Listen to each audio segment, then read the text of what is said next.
Boa noite. Vamos fazer hoje uma live aí sobre o perfeccionismo. Bem-vindos a todos, quem estiver por aí.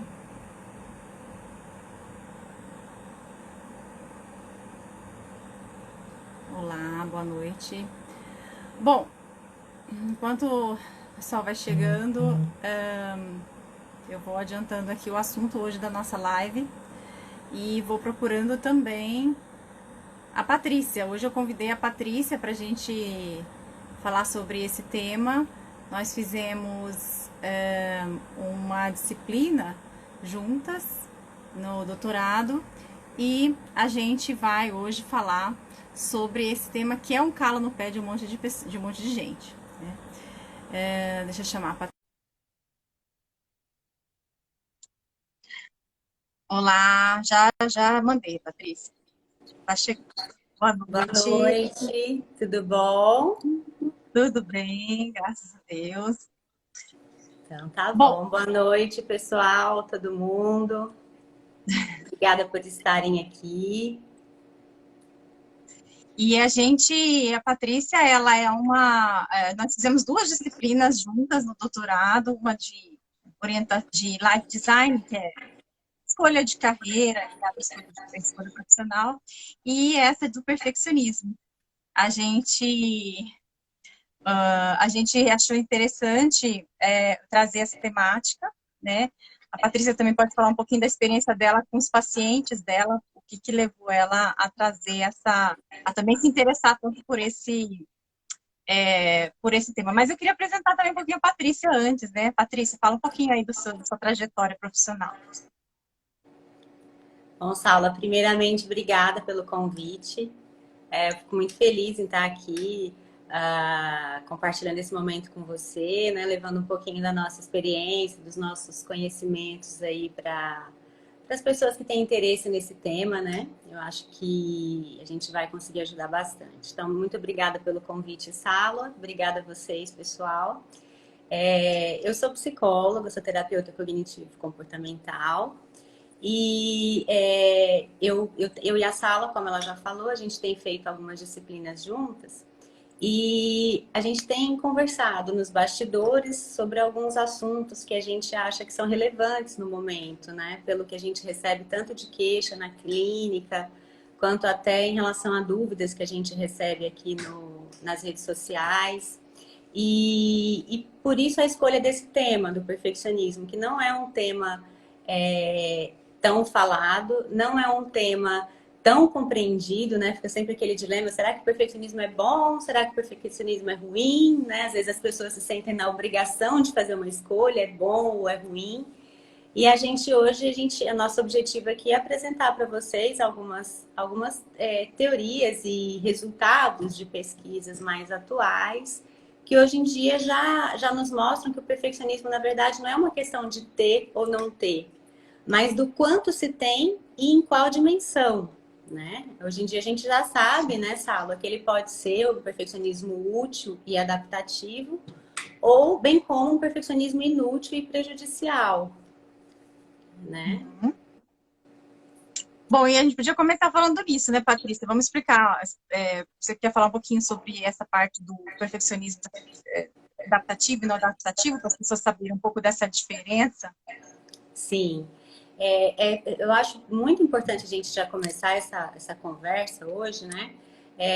Explicando que o perfeccionismo ele é diferente da busca saudável por um desempenho de excelência. Então, considerando, né, isso que eu falei, o perfeccionismo adaptativo, o perfeccionismo útil e o perfeccionismo desadaptativo, ambos têm em comum a busca por padrões de excelência, por resultados de excelência, né? O que difere um do outro é o que o perfeccionista adaptativo, ele deseja sim, ele almeja resultado de excelência, mas quando esse resultado não acontece, quando o desempenho dele não é exatamente o que ele esperava, ele consegue ter flexibilidade para ajustar as metas. Além disso, ele não se considera como um todo fracassado. Ele até percebe que ele falhou, que ele errou, que ele deixou a desejar num ponto ou em outro, mas aquilo não é suficiente para descrever ele enquanto pessoa. o valor pessoal dele, né? E ele consegue celebrar as conquistas, ele repara, ele observa o que as conquistas, né, os resultados dele, e consegue, não minimiza, ele consegue celebrar, aproveitar, né, esse momento. Com um autocriticismo menos reduzido, ou seja, ele é menos crítico com ele mesmo, ele é menos rígido, menos duro com ele mesmo. Já do outro lado, a gente tem os perfeccionistas padrões de desempenho, buscam por resultados de excelência, porém, esses às vezes são irrealistas.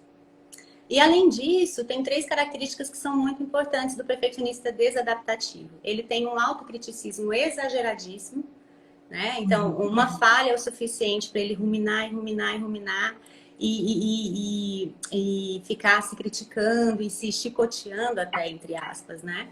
Ele desenvolve emoções negativas por ele mesmo quando algo dá errado. Às vezes algo que chega a simular uma raiva, um ódio, né? Essa é uma característica importante do desadaptativo. Outra característica muito importante, o perfeccionista desadaptativo, ele atribui valor pessoal ao resultado dele. Ele vale o que ele faz, como ele faz, né? E ele atrela afeto também a desempenho e resultado. Então, ele é muito avesso à falha, principalmente porque, para ele, se eu erro, então isso significa que eu sou incapaz.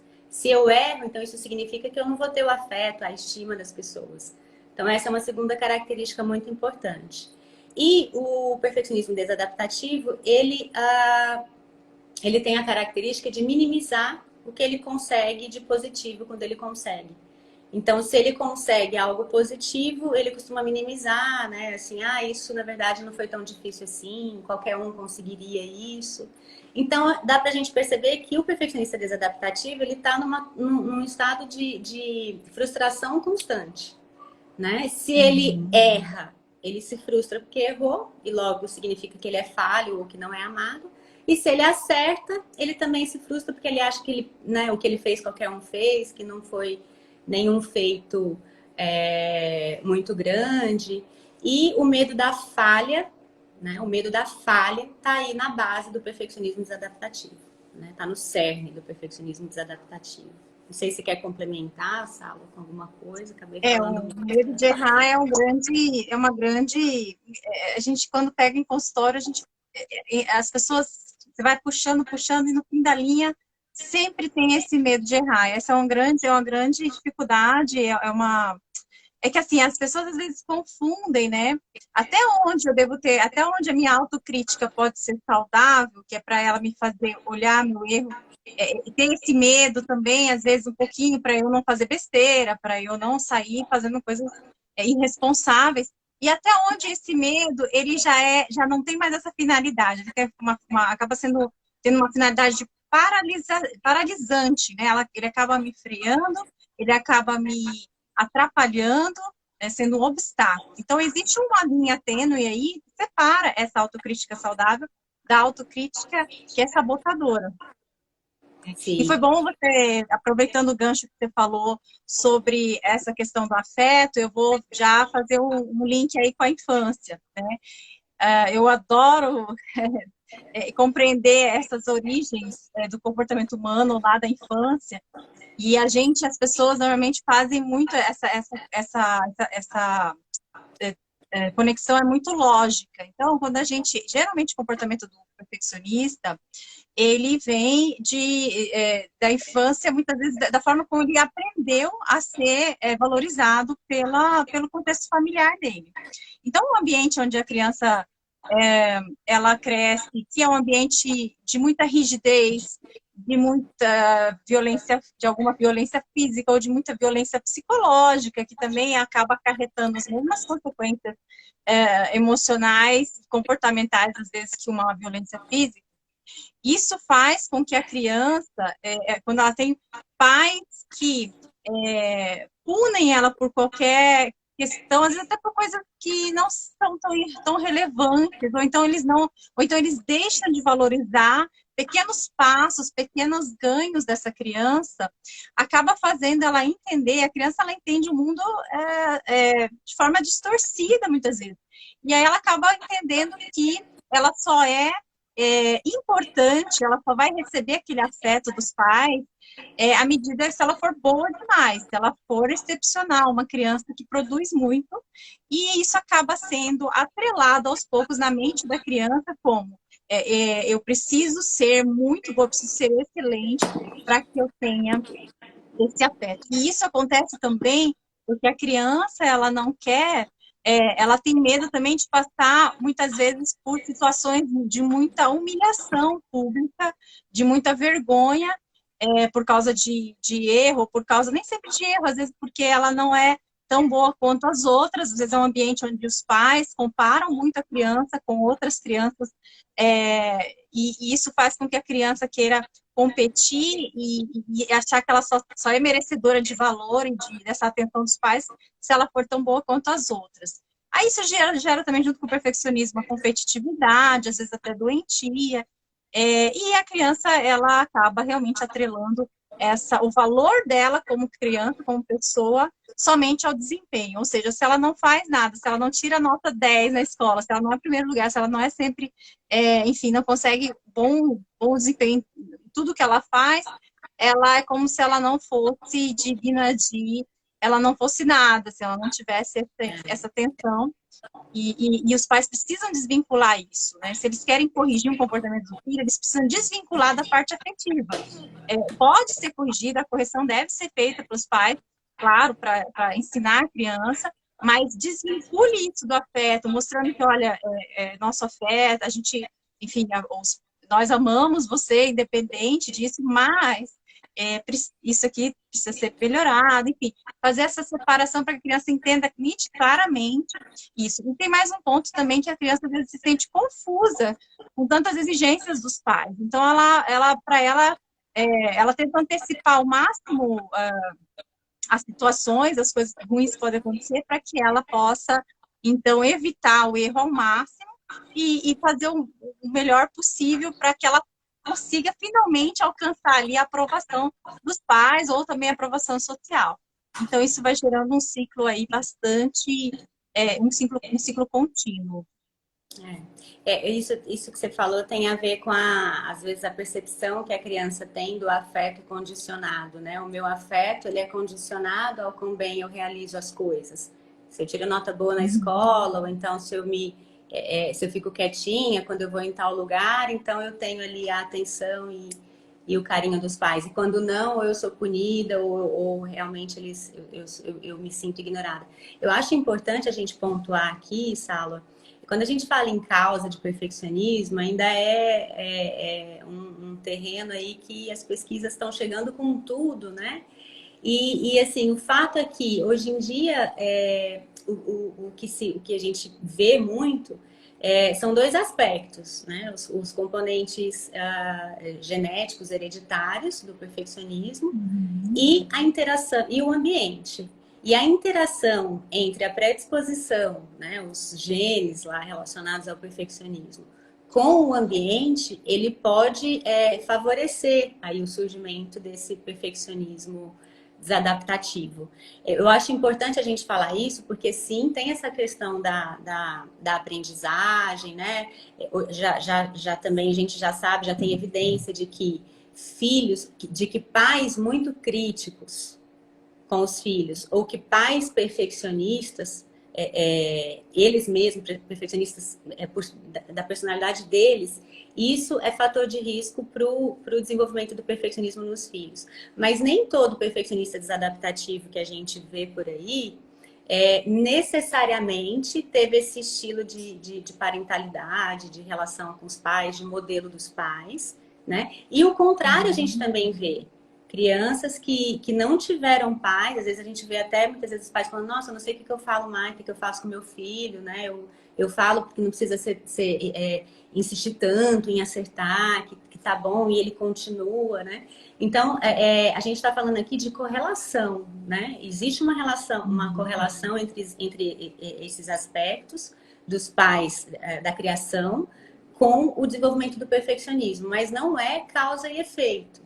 Então, eu acho interessante isso porque a gente acaba esclarecendo um pouquinho mais que tem inúmeros outros aspectos envolvidos na causa. Hoje em dia, a gente até ouviu uma pergunta aí mais para cima, se o perfeccionismo ele é uma característica da personalidade. Sim, o perfeccionismo nessa aula, hoje em dia, ele é considerado um traço de personalidade que tem relação com um dos fatores que chama neuroticismo, que é aquele indivíduo que tem uma maior propensão a experienciar emoções negativas, como a tristeza, a raiva. E o perfeccionismo desadaptativo está ligado com um outro fator da personalidade, que é a conscienciosidade, que já é mais ligado aí às habilidades, às emoções positivas. Então, eu acho interessante a gente, muito legal isso que a Sala falou, muito rico, mas a gente sempre deixar claro que é correlacional, existem inúmeros fatores, né? Não é necessariamente causa e efeito, pais assim é igual filhos assim, né? É importante, e assim, aproveitando, uma outra questão que eu acho importante trazer é que a gente não precisa saber o que causou o perfeccionismo na gente para a gente conseguir flexibilizar e diminuir esse perfeccionismo. É importante, obviamente, a gente conhecer a causa, mas é mais importante ainda a gente saber que, independente de como ele tenha sido causado, ele pode ser tratado e flexibilizado. Sim. Né, sabe? E a gente... bom, vou falar, entrar um pouco também nas características. É interessante porque eu faço, a minha área principal é psicologia positiva, né? Mas a gente precisa abordar, porque o perfeccionismo, uma das áreas, dos pilares da psicologia positiva é o pilar da realização, que são as conquistas que as pessoas fazem. E ele é um pilar extremamente importante, porque ele traz gratificação. À medida que as pessoas vão alcançando determinadas conquistas na vida delas, isso vai trazendo uma sensação de felicidade, de satisfação muito grande. E aí, o que acontece? É aí que está o limite, né? Então, a gente que é da psicologia positiva, a gente também precisa saber esse limite, por quê? Até onde é produtivo a forma como aquela pessoa está usando essa busca de realização, até onde isso está sendo saudável para ela, mas até onde isso pode também ser prejudicial para a saúde dela, emocional, física. Então, e a gente está no Setembro Amarelo, é interessante a gente falar, porque Setembro Amarelo as pessoas acabam falando muito de suicídio, né, depressão, só que a gente também precisa falar dos fatores de risco para depressão, né? Tudo é uma escadinha para chegar lá em cima, né? Ou lá embaixo, né? Digamos assim, é uma trajetória descendente, na verdade. Então, o perfeccionismo, ele causa um impacto emocional negativo muito grande em muitas pessoas, um estado de frustração, de dor e de sofrimento que pode evoluir para depressão e por aí vai, se ele não for bem controlado, bem também tratado, né, na forma como ele deve ser. Então, é preciso que as pessoas percebam até onde está, que nem a Patrícia falou, até onde está esse lado positivo, as emoções positivas geradas pelo perfeccionismo, até onde a proporção das emoções negativas está sendo maior. E aí, Patrícia, a gente podia falar também agora das características, né, clássicas, né, do perfeccionismo, assim, o que mais caracteriza esse perfil. Isso. Hoje em dia, como eu falei há pouco tempo, antigamente, até pouco tempo atrás, a gente não precisa nem ir tão longe, né? Era muito assim. Teve uma época que ser perfeccionista era considerado, né? A gente, nas entrevistas de emprego, por exemplo, uma época eu fiz estágio em RH, e aí quando eu perguntava uma qualidade, a pessoa falava, eu sou perfeccionista, né? Então teve um tempo que foi muito para esse lado. E aí virou, e aí foi para o outro lado. De repente, o perfeccionista começou a ser considerado como algo muito ruim. E hoje em dia, a gente já considera um modelo multidimensional, né? O que isso quer dizer? Quando a gente fala em perfeccionismo, além da gente estar falando do adaptativo e do desadaptativo, hoje em dia, a gente também sabe que eles têm algumas características, né? O perfeccionismo ele pode se apresentar, se manifestar de diferentes formas no indivíduo, né, Sala? Acho que é disso que você estava falando, né? Do perfeccionismo, que ele pode se apresentar como aquele perfeccionismo auto-orientado, né? Que a pessoa ela exige dela mesma altos padrões de desempenho, porque, como eu disse, isso está relacionado ao valor pessoal, ao que ela é. Então, é terrível para ela não ter um desempenho excelente, perfeito. Além do auto-orientado, a gente tem o perfeccionismo orientado para o outro, né? O indivíduo, ele exige do outro, ele exige que o outro desempenhe conforme os padrões que ele acha que são os ideais. E quando isso não acontece, costuma muitas vezes ter, enfim, desconforto, conflito, isso pode prejudicar relações. E uma terceira faceta do perfeccionismo seria o perfeccionismo socialmente prescrito. No perfeccionismo socialmente prescrito, a pessoa percebe, ela pensa, ela está constantemente pensando que os outros exigem um desempenho de excelência dela e que ela precisa fazer tudo muito bem para ela ter o reconhecimento dos outros, porque caso contrário vai ser terrível e ela não vai ser estimada e vão descobrir que ela é defeituosa. Todas essas características, essas especificidades estão presentes no perfeccionismo clássico, no perfeccionismo dos adaptativos, vamos dizer, né? O que varia é a intensidade. Hoje em dia, os estudos já mostram, por exemplo, que o perfeccionismo que tem mais correlação com as comorbidades, né? com o desenvolvimento de transtornos, é o perfeccionismo socialmente prescrito. Porque a pessoa não tem como realmente saber qual que é a impressão que o outro teve dela, né?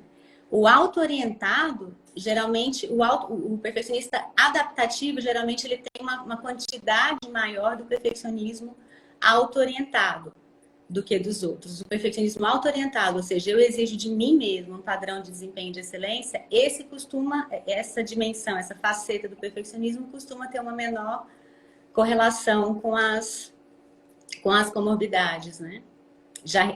A gente teve uma pergunta aqui, uma pessoa perguntou se ele pode estar relacionado ao surgimento de outros transtornos, comorbidades. Sim, né, Salo? Principalmente transtornos depressivos, né? Depressão, transtornos de ansiedade, transtornos alimentares. Esses três são os clássicos impactados pelo perfeccionismo desadaptativo. Mas também tem estudos mostrando burnout, né, a síndrome do esgotamento, costumam estar relacionadas ao perfeccionismo desadaptativo. Não sei se você quer comentar alguma coisa, Sala. E assim, na verdade, a gente poderia fazer uma live de cada tópico, né, do que a gente cada conhece. Tópico desse dá pra gente falar sem parar por horas. Porque até bom o pessoal saber, hoje a gente vai trazer uma visão geral, mas assim, quem tiver interesse, a gente der um sinal pra gente, a gente depois, de repente, até marca uma live específica de algumas temáticas, porque o perfeccionismo está ligado à procrastinação, ficar adiando tarefas, está ligado ao excesso de trabalho, que é o workaholic, aquela pessoa que trabalha sem descanso, está ligado ao esgotamento em função também do trabalho, porque a pessoa não para, 24 horas querendo produzir, e ela chega uma hora que ela esgota, que é o burnout. Então, tem o perfeccionismo ligado ao narcisismo, eu vou dar uma pincelada aqui também. Então, a gente tem... Antes de você iniciar fazendo esse link com o narcisismo, é interessante a gente falar da questão do perfeccionismo hoje em dia como ser considerado transdiagnóstico, né? E aí, às vezes, a pessoa fica, nossa, que transdiagnóstico, o que é isso, né? É muito simples. Na verdade, o perfeccionismo é considerado como transdiagnóstico. Isso quer dizer que ele está presente, ele é uma característica, um traço de personalidade que tem a sua manifestação na interação com o ambiente, né?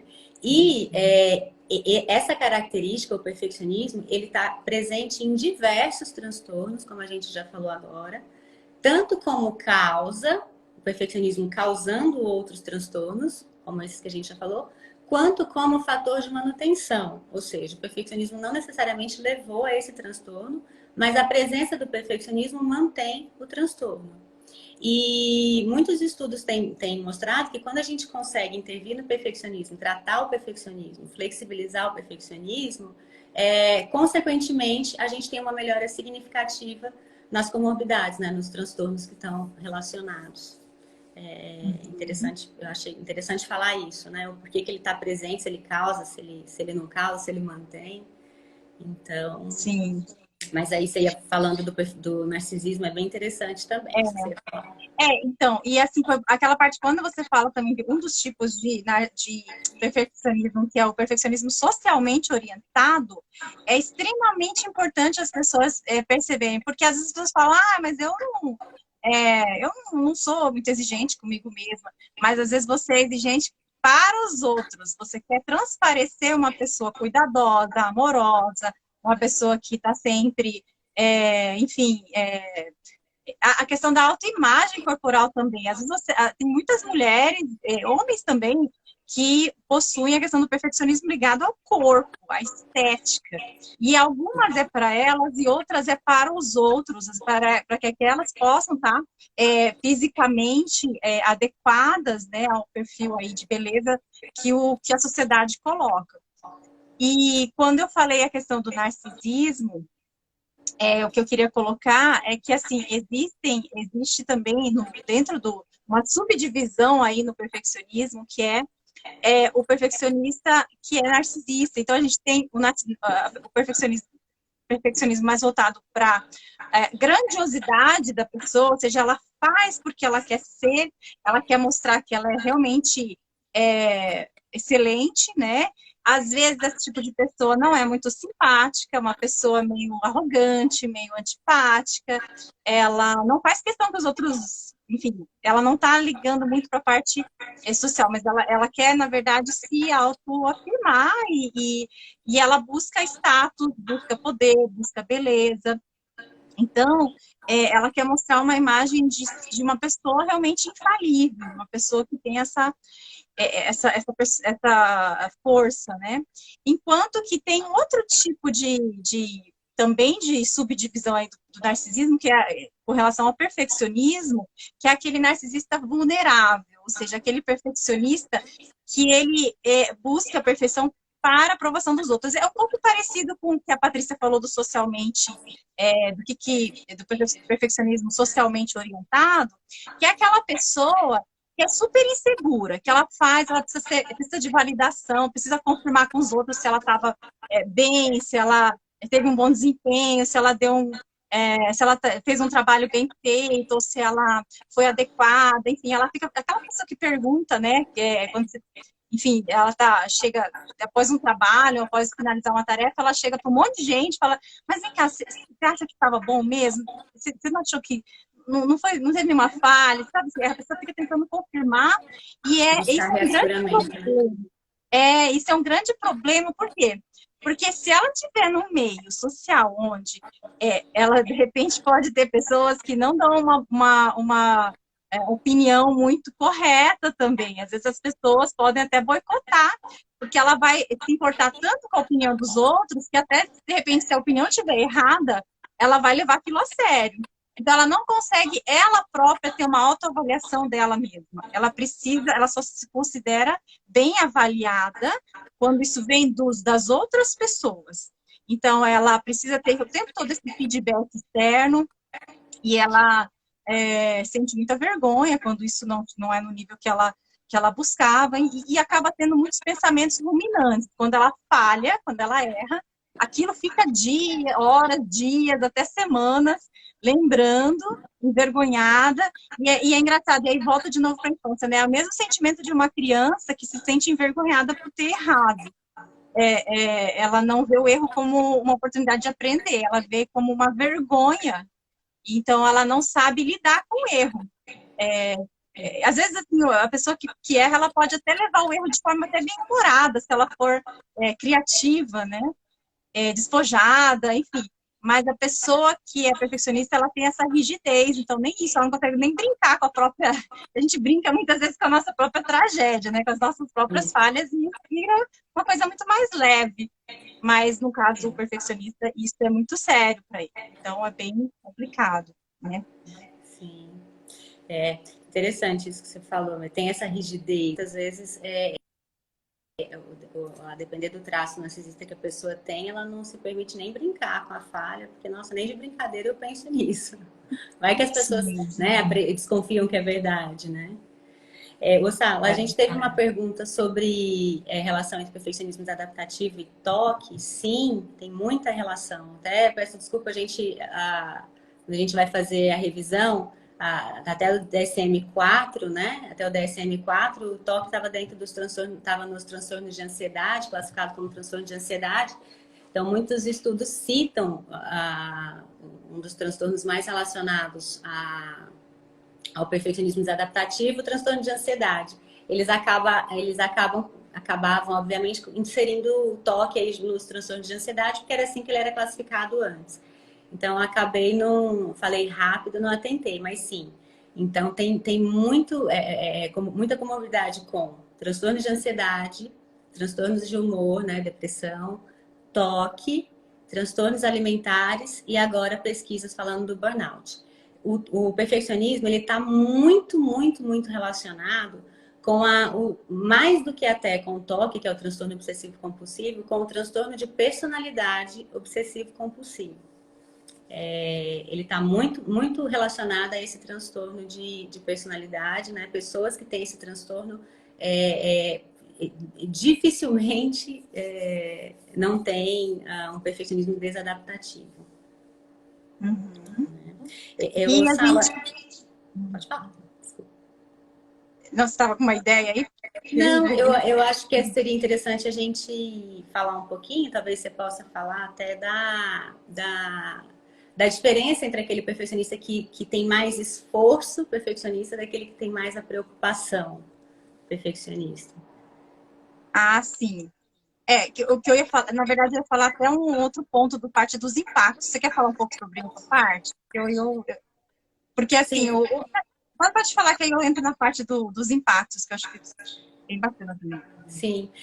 O perfeccionismo adaptativo, aquele no qual a pessoa, eu já falei no começo, né, celebra,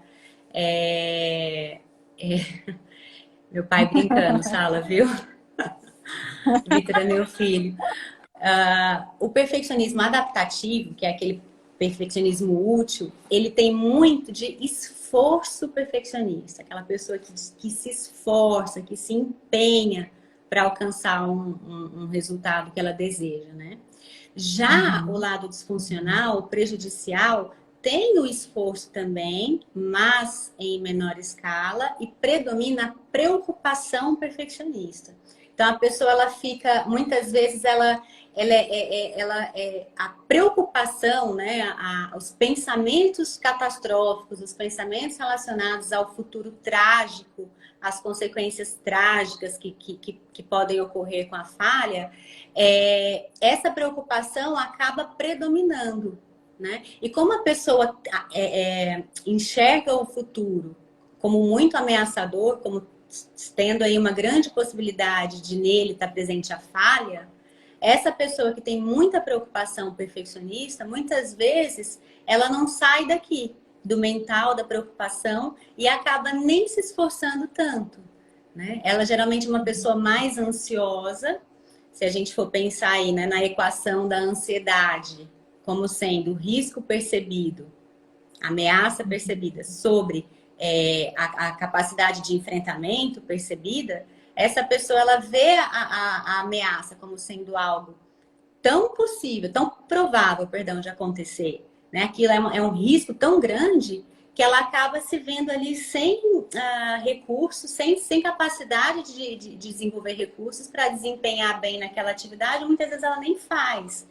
Então, aqui que está o paradoxo do perfeccionismo. Nem sempre o perfeccionista, embora ele seja muito preocupado com o desempenho, nem sempre ele é a pessoa que produz mais e produz melhor, né? Exatamente. Aí a gente já começa a falar desses impactos negativos, que eu acho que é o que você iria falar, né? A questão da esquiva, da procrastinação, não sei se você ia entrar nesse link. Mas é isso mesmo, nessa linha, né? Que as pessoas. A gente tem aquela pessoa que produz, que é perfeccionista, mas enfim, ela consegue caminhar, e tem aquele que fica no mundo dos pensamentos só, e não evolui para ação. E a questão do impacto mesmo, é isso aí, primeiro lugar, mais conhecido, né, o mais popular, número um, a procrastinação, adiar, esperar o momento certo, esperar a hora certa, esperar a pessoa certa, que também vale para relacionamentos, perfeccionismo também. Esperar a oportunidade certa, às vezes até a hora certa, né? Eu já brinquei, por exemplo, aquela pessoa que não faz as coisas em hora quebrada, tem que ser hora redonda, tem que ser, assim, tem tudo, é muito planejamento, às vezes, e pouca ação, né? Amanhã, semana que vem, não, mas mês que vem, e aquilo fica sendo e aí tem as pequenas justificativas, né, que a pessoa dá para, enfim, para ela poder justificar aqueles atrasos. Ah, não, mas é porque ainda não acho que está na ponta, ainda não estou preparada. Então, isso vai sendo as justificativas. Outros impactos extremamente importantes, esgotamento emocional. Isso cansa, o cérebro cansa, é muito pensamento, é muita preocupação, blá, blá, blá, blá, blá, é querer calcular muita possibilidade, muito risco, e você não acha uma saída segura, né? A pessoa quer se garantir, ela quer segurança total, não quer perder dinheiro, não quer perder tempo, não quer errar, e você não sai do lugar, a coisa fica ali travada. Então, esgotamento Tem emocional... muito do pensamento dicotômico, né? A pessoa se trava porque ela não se permite ter como resultado as 72 possibilidades que estão entre o 8 e o 80. Então, ou ela consegue o 80, ou então ela não faz nem nada. Porque não é aquela coisa, já que é para fazer, faz o melhor que consegue. Se não for fazer o melhor, então não faz nada. E ela perde a oportunidade, quando ela faz isso, de ver que o bom muitas vezes pode ser suficiente, muitas vezes ela não precisa mais que o bom, né? Ela não precisa do ótimo. Um outro ponto negativo é que essa pessoa que tem esse pensamento dicotômico, por não tentar, ela não treina, então ela não desenvolve habilidades que poderiam aproximá-la aí do 80, quem sabe, um dia. Né? Então ela fica só na preocupação e na ruminação. E às vezes ela quer também pular etapas, né? Porque tudo é uma trajetória. Então a pessoa quer chegar já no topo sem caminhar por todo esse. E essa questão também da questão da procrastinação, né? De deixar. E também tem a questão do esgotamento físico, né? A pessoa se sobrecarrega. Eu queria falar também a questão, essa parte do perfeccionismo, ela prejudica decisões. Isso é extremamente importante. Não são só ações. Decidir uma compra de um produto. Esse ou esse, né? Tipo assim, e você fica com aquilo repetidamente, principalmente produtos, às vezes, de valor alto, né? Que aí envolve um investimento financeiro, ou então ações de vida, uma troca de profissão, enfim, vários tipos de escolhas, decisões são muito complicadas para o perfeccionismo. Porque toda decisão tem uma perda. Você ganha de um lado e perde de outro. Dificilmente não, mas tem decisões que a gente tem ganhos, enfim. Mas às vezes você não consegue enxergar. Assim, ele não tem a informação, né? O perfeccionista, ele foge de tudo que não dê para ele uma certeza de que as coisas vão dar certo. Se ele não tem isso, se as coisas darem errado é uma possibilidade, então para ele já não é suficiente, né? Mesmo que não necessariamente ele vá ter uma perda com a decisão, se ele não tiver a certeza do controle, se ele não tiver o controle sobre o que está por vir, ele prefere não se arriscar. Sim. E quando eu falei do esgotamento físico, também pela questão de que, às vezes, o excesso do trabalho, do esforço que ele faz, impacta fisicamente, né, o corpo de modo geral. Ele, às vezes, não dorme direito, às vezes ele tem um tempo de descanso muito pequeno, porque ele quer ficar... ou porque ele está trabalhando muito, ou porque ele está pensando muito, porque isso também prejudica o sono. Um esgotamento emocional, que a gente já falou, a questão da desconexão social, porque o perfeccionista, ele tem, também nos relacionamentos, ele tem um grande prejuízo, que ele não quer mostrar vulnerabilidade, ele não quer, às vezes ele quer mostrar somente uma vida enfim, plena, né? E ele acaba acaba ocultando essa parte das emoções, né, Patrícia? Sim, não só das emoções, mas assim, às vezes ele teme até receber visitas em casa, porque vai que não fica tudo, né? Que ele não atinge as expectativas aí das pessoas, né? E, e sim, um outro fator que predispõe o perfeccionista ao isolamento social também é o hiperfoco, né, Sala? Primeiro, é importante a gente ressaltar que o perfeccionista ele pode estar presente em uma área de vida só, por exemplo, o trabalho, ou a família, ou a maternidade. O mais comum é que ele esteja presente em mais de uma área da vida da pessoa, né? E naquela área em que ele está presente, a pessoa hiperfoca naquilo.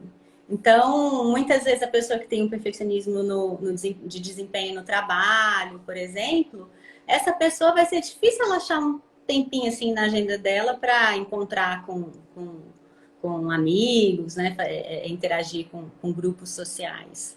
Nunca vai ter tempo, porque na verdade o que importa para ela é aquela coisa, é o desempenho, é o resultado. Então, todo o tempo, a atenção, ou a energia dela está voltada para aquilo, né? Sim. E nos relacionamentos afetivos também, né? Elas, no caso do perfeccionismo socialmente orientado, às vezes a pessoa dentro de um relacionamento amoroso, afetivo, ela quer mostrar demais para o parceiro o quanto ela é competente, enfim, em casa, com os filhos, com o próprio parceiro, e ela acaba se sobrecarregando com relação a isso, então ela acaba tendo até vergonha de mostrar as suas imperfeições. Né? E isso acaba também carregando um pouco esse relacionamento. E você quer acrescentar mais alguma coisa dessa parte para a gente falar do tratamento? Alguma coisa? Não, eu acho que é isso mesmo que a gente, que o pessoal pergunta mais isso, né? Eu acho importante assim também.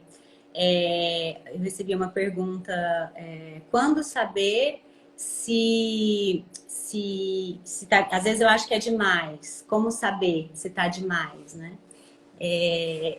Na verdade, não tem uma. Essa pergunta é a pergunta de $1 milhão, né? Não tem uma resposta que caiba para todas as atividades e para todas as pessoas. O que tem que ser considerado é a satisfação versus o prejuízo. Essa pessoa está tendo prejuízo nas suas relações interpessoais? Ela tá desempenhando muito bem à custa das suas relações. Ela está negligenciando a saúde física dela porque ela não consegue pensar e dedicar tempo a outra coisa, né? Essa pessoa, ela é uma pessoa que está mais irritada, que está com o humor um pouquinho mais deprimido às vezes. Como que está o afeto? Está muito ansioso. Então, assim, às custas do que essa pessoa se esforça, né? Às custas do que ela procura esse desempenho de excelência. Então, para responder essa pergunta, precisa fazer essa avaliação. Como que estão as outras áreas da minha vida no meio disso, desse meu hiperfoco? E a parte do meu hiperfoco, na verdade, e como que está o meu nível de satisfação? Né? Eu tô desempenhando, mas eu tô satisfeita. No geral, eu tô satisfeita, eu tô mais irritada, impaciente, com aquela percepção de que eu nado e não consigo chegar na praia, né? Isso tem que ser avaliado. É interessante, antes de você entrar no perfeccionismo, a gente falar qual que é o objetivo do tratamento com o perfeccionismo. Primeiro, eu vou falar do que não é. Tratar perfeccionismo não quer dizer reduzir reduzir a busca por resultados excelentes ou muito bons, né? A pessoa ela pode ter essa expectativa desde que ela seja realista. Então, em primeiro lugar, o que não é.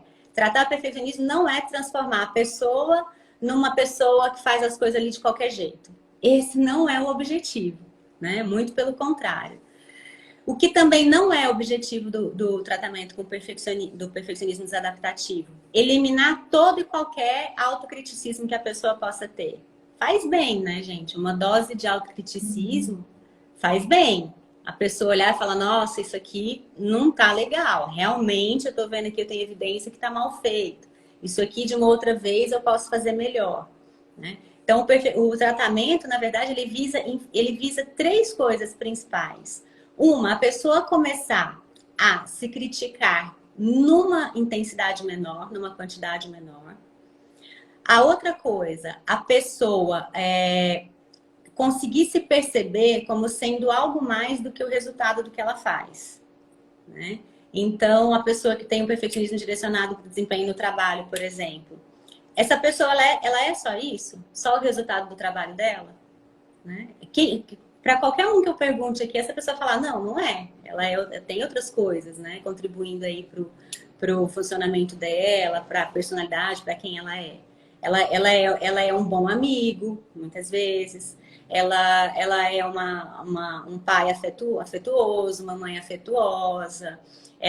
Enfim, ela é uma pessoa que tem bons hábitos, que se preocupa com a saúde, né? Então, a gente precisa prestar atenção nisso aí. Então, um dos objetivos é esse, reduzir o autocriticismo. O outro é ampliar a visão da pessoa, não de uma forma pouco evidente, mais direcionada para um desejo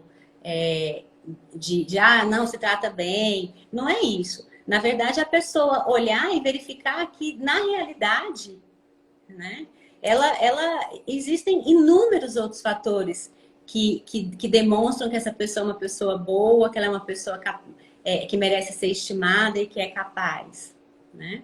E com isso a gente acaba atingindo o outro objetivo, que é o de minimizar o erro da falha, porque se eu não me considero mais o meu resultado, o medo de falhar ou de ser medíocre não é um medo que me paralisa mais. Né? Se eu falhar, eu vou reconhecer aquela falha, eu não vou me reconhecer como defeituoso. E logo eu vou conseguir celebrar mais as minhas conquistas, valorizar mais o que eu atinjo, mesmo que não seja os 100%, que muitas vezes a gente não consegue atingir esse 100%. E, só já te dou a palavra, Sala, é importante também a gente... Já entrando aí nessa questão, a gente trabalhar no sentido que a pessoa perceba que ela até pode continuar almejando de forma obstinada, né? Nada menos que a perfeição, né? Desde que ela tenha plena consciência de que isso realmente não faz parte da nossa existência, do nosso enquanto ser humano, a gente conseguir desempenhar perfeitamente bem em tudo, né?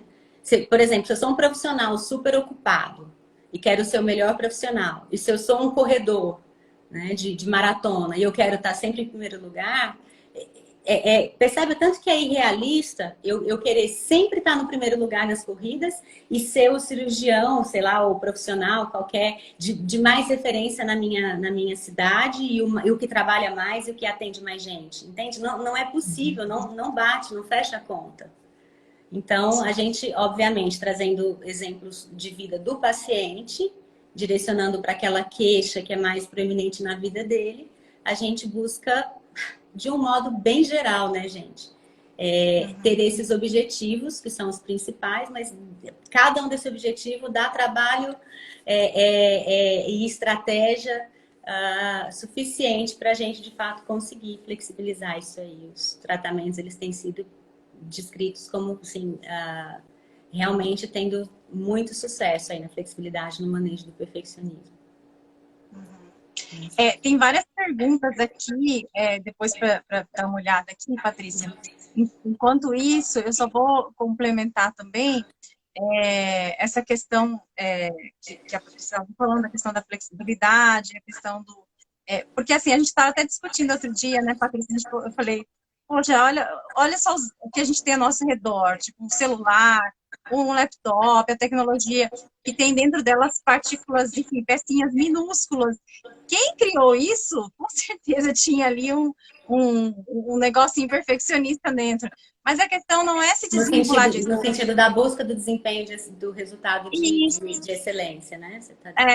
Então, assim, muitos serviços, produtos que a gente tem hoje, que nos trazem tantas facilidades, vieram de uma pessoa que tinha esse esforço em trazer um produto de excelência, aí a questão é bem legal de frisar isso que a Patrícia trouxe, que a diferença tá no quanto aquilo ainda está sendo um fator motivador para a pessoa, um fator que impulsiona ela a fazer algo que faz com que ela tenha, se inspire, enfim, tenha energia para continuar, ou se é algo que está esgotando a energia dela, que está fazendo justamente o oposto, que está puxando ela e acabando cada vez mais com a vontade dela, e também com a autoestima, com todos esses fatores conjugados.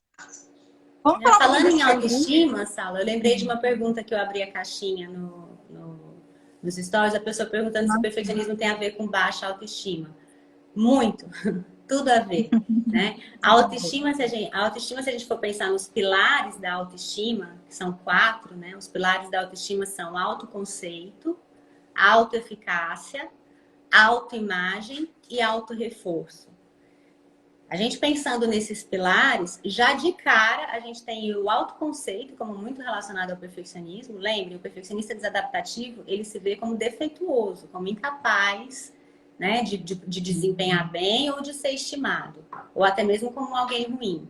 Então, o autoconceito já é muito baixo no perfeccionista desadaptativo, e a autoeficácia também. A autoeficácia ela é o que é a autoeficácia? É a crença que a pessoa tem na habilidade dela de desempenhar.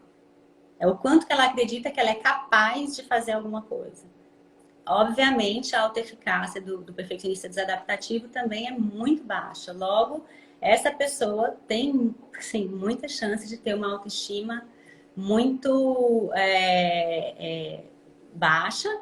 E o perfeccionismo, ele acaba sendo uma estratégia compensatória. Ou seja, eu me constato como sendo pouco eficaz, né? Pouco capaz de desempenhar.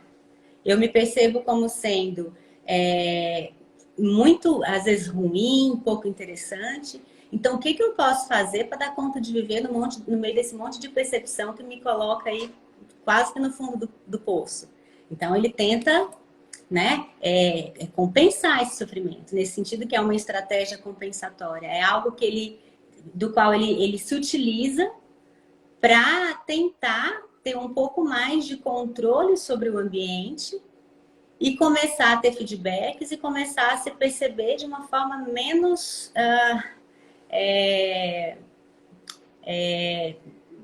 de uma forma maior do que o que ele vem se percebendo, ou de uma forma não tão pequena como ele vem se percebendo. Uhum. Aí vamos dar uma olhadinha nas perguntas. Tinha uma que foi repetida até 2 vezes. Deixa eu ver pela ordem aqui, gente. E várias. Deixa eu voltar aqui. Do Alan, falar um pouquinho sobre as principais intervenções na clínica para a flexibilização do perfeccionismo desadaptativo. Bom, depois a gente passa para as outras ideias, ainda no tempo aqui. O primeiro passo é assim, lembra, o perfeccionismo adaptativo, ele envolve crença. Crença é rígida. Qual que é a crença central que geralmente está presente? Eu sou defeituoso, né? Eu não sou capaz. Então, eu não sou capaz. Como que a gente vai mexer nisso? A gente vai comendo pelas beiradas. A gente não vai direto falar para a pessoa que ela não precisa fazer tudo isso porque ela é capaz sim, e veja só, ela pode até acreditar no primeiro momento, mas ela continua rígida e continua sendo perfeccionista do mesmo jeito. Então a gente observa o que ela faz para compensar esse sofrimento. A gente vai lá nas suposições. Se eu me esforçar até ficar exausto, então eu vou me perceber como alguém que consegue fazer as coisas. Se eu tentar agradar todo mundo, então eu vou me perceber querido, né? Entende? A gente vai lá no si, então, e começa a fazer questionamento a respeito disso. A gente começa a gente assume o papel aí, às vezes, de um detetive que busca prova, né? Que prova que você tem que se você não se empenhar, não se esgotar, não ficar exausto de tanto se esforçar, que prova que você tem que se isso não acontecer, o teu desempenho vai deixar a desejar, vai ser medíocre, vai ser ruim. Né? A gente começa a buscar evidências que são contrárias a essas suposições que a pessoa tem. E aí, além de fazer esse questionamento e essa busca realista por evidência, esse papel de detetive, a gente pode também fazer alguns experimentos comportamentais que a gente chama com essas crenças, né? Então, a pessoa, por exemplo, ela acredita que se ela não se empenhar e se esforçar até ela ficar esgotada, ela não vai nem conseguir dormir.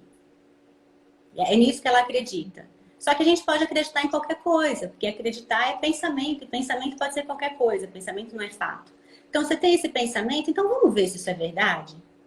Qual que é o próximo compromisso que você vai ter? X coisa. Então tá, vamos tentar a hora que a gente perceber que a gente atingiu um resultado satisfatório, né? Muito bom até. A gente não precisa ficar ali persistindo naquilo. Vamos tentar deixar aquilo de lado e vamos ver o que acontece? Então a pessoa ela é exposta a diversas situações nas quais ela pode, agora, como ela pode experimentar isso, ela pode ver se na prática isso acontece ou se ela está baseada, acreditando nisso sem ter evidência. São inúmeras estratégias para a gente trabalhar. Eu falei um pouquinho de como flexibilizar um pouco essa parte da crença, mas que mexendo aí a pessoa percebeu o que mantém, o que está mantendo o comportamento perfeccionista adaptativo e experimentando outras formas de funcionar para ver se é tão trágico assim, procurando outras explicações que não sejam aquelas rígidas, repetitivas que ele tem para tudo. É importante também que a pessoa, no manejo do perfeccionismo, que a pessoa considere quais são as vantagens de flexibilizar isso para ela. Porque o perfeccionismo, além de envolver crença, e crença é um pouco mais difícil de flexibilizar, além disso, o perfeccionista ele é altamente... ele tem aspectos que são consequências muito positivas dele, né? Ele é reforçado socialmente, a pessoa, ela consegue, ou pelo menos ela tem a percepção de que ela está controlando um pouco mais a situação. Então, muitas vezes a pessoa está tendo um monte de prejuízo, mas ela nem sabe se realmente é vantajoso para ela mudar aquilo ou não, entende? Será que é mesmo? Por isso que eu acho que essa live é importante também, para a gente deixar claro o que o tratamento do perfeccionismo não visa, né? Que não é diminuir desempenho e nem tornar a pessoa aquela pessoa puramente autocompassiva, em que tá tudo bem, tudo que eu faço tá ótimo, maravilhoso, assim, autocrítica zero. Não é isso, é atingir um equilíbrio. E a gente poderia fazer várias lives falando só de estratégia de intervenção, né? Eu falei algumas que são muito comuns, que não podem deixar de existir, a exposição a eventuais falhas, já que o que a pessoa mais teme é falhar. Então, vamos gradativamente, a gente vai se expondo a algumas falhas que tenham um menor impacto negativo na vida da pessoa, para ela ver que ela consegue tolerar um pouco de desconforto, né? Que falhar em determinado aspecto não significa que tudo vai ser ruim. Então, com uma terapia, uma TCC, uma terapia cognitivo-comportamental, até um treinamento com um profissional especializado, né, mais embasado cientificamente, a gente consegue flexibilizar bastante essas questões. A autocompaixão é um aspecto que a terapia você gosta, né? Na autocompaixão e imaginar o pior cenário, fazer a pessoa pensar quais as piores possibilidades do erro. A questão da aceitação, aprender a lidar com a dor, né, da falha, de não suprir aquilo. Tem mais umas... Vamos ver se a gente consegue responder pelo menos mais uma pergunta aqui, que o tempo está quase. Tem Quando a gente fala assim, lidar com a frustração, a autocompaixão, a gente está dando o nome da técnica, tá, gente? Não, mas a gente não vira para o nosso paciente e fala assim, olha, você tem que se criticar menos, você tem que ser mais autocompassivo. Você não fala só isso, porque a gente sabe que falar só não vai adiantar. A gente tem uma série de estratégias que a gente utiliza nesse contexto, visando esses objetivos, e que tem passo a passo, né? Que tem protocolos para isso. A Sala está falando o nomezão, mas aí às vezes você pode pensar, tá, mas como que eu vou me criticar menos? Seria ótimo, mas não é possível. Então, assim, na verdade, esse é o nome da estratégia. A gente tem o protocolo, passo a passo, né? Para isso. Sim. Então, Camila, eu acho que algumas perguntas do medo de falhar a gente abordou. como que a pessoa tira a identidade dos resultados dela, dos resultados positivos ou negativos que ela produz. Eu acho que a gente tem 20 segundos. Pessoal, se acabar a live... A gente já falou isso também. Uma das formas é a pessoa avaliar no que mais da vida dela que ela é boa. Né? Ela é boa como amigo, ela tem boa intenção, ela nutre emoções positivas pelo outro, ela tem bons hábitos, ela cultiva a espiritualidade. Existem outras coisas, ou se tudo der errado na vida profissional, por exemplo, essa pessoa